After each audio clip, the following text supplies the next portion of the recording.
One of the questions I wanted to ask is, how is technology changing the industry? Do you see it going from 100% in store to 100% online?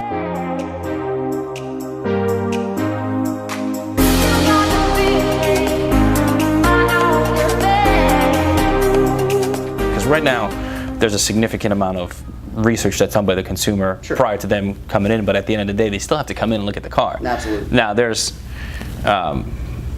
there's services out there that we won't name that deliver the car to the customer without them ever having to step foot in the showroom or touching the car, test driving the car. I think you and I are both the same. Before we make a large purchase like that, we definitely want to step in the car, make sure that it's what we're looking for. Sure.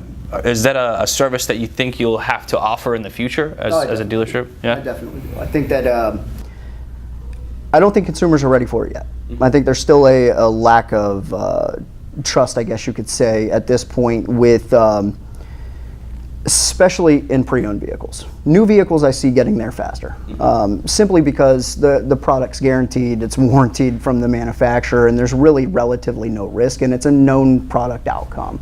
Whereas a pre-owned vehicle had a previous owner, you're not sure how that was treated, and if you have lack of guarantees, you're really not going to do well in that game. Yeah.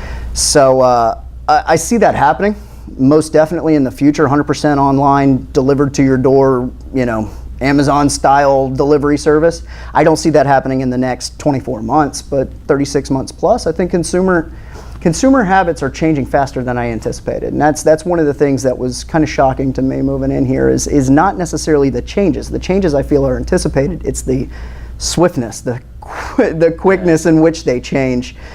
I'm seeing massive changes in consumer buying habits in 36-month cycles. So in 3 years, that consumer is buying a completely different way. And looking back now, 6 years.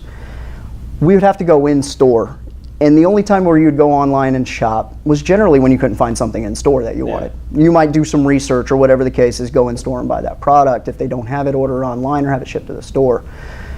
Now people generally don't leave their couch to Christmas shop. It gets delivered to them. It's convenient. It's you can use your voice for buying groceries nowadays. Right. It's pretty amazing stuff.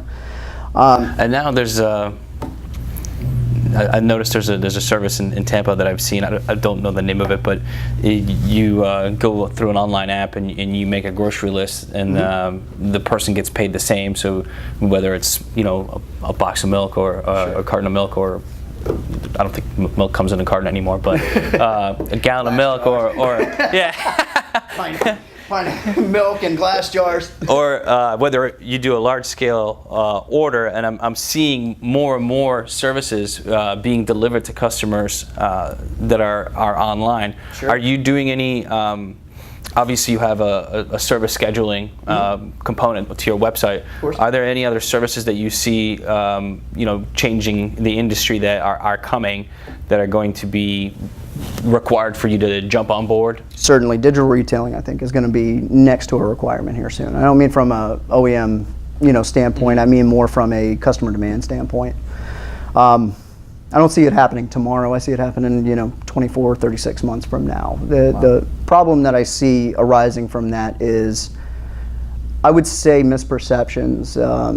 My perception of mid-range credit might be different than your perception of mid-range credit, and I see that potentially being an issue with it until we have the technology to the point where we're getting very, very precise without any real commitment.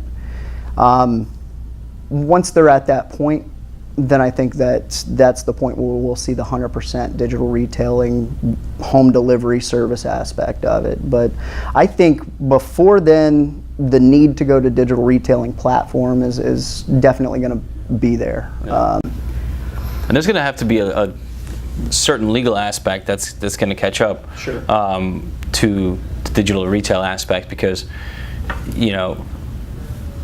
I've come into a dealership before and I've been quoted a small amount of payments for a certain car. I'm like, you don't even know my credit. Right. You don't even know my history.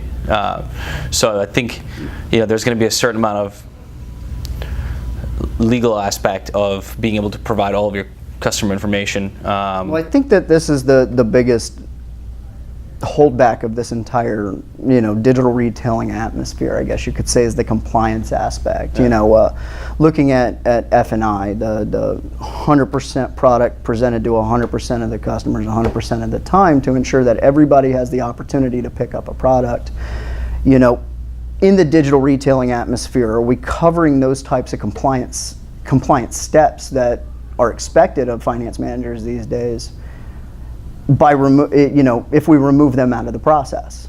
And I'm not sure if we're quite there yet from a compliance standpoint. But because of that, does a dealer open themselves up to potential litigation because their website is not legally compliant in F&I products? And that might be a big holdback of a lot of dealers jumping on that digital retailing bandwagon to a degree. So, if Mosaic Services are looking into anything at this point, maybe looking into the digital retailing and how compliance plays into that would be, something that's highly recommended.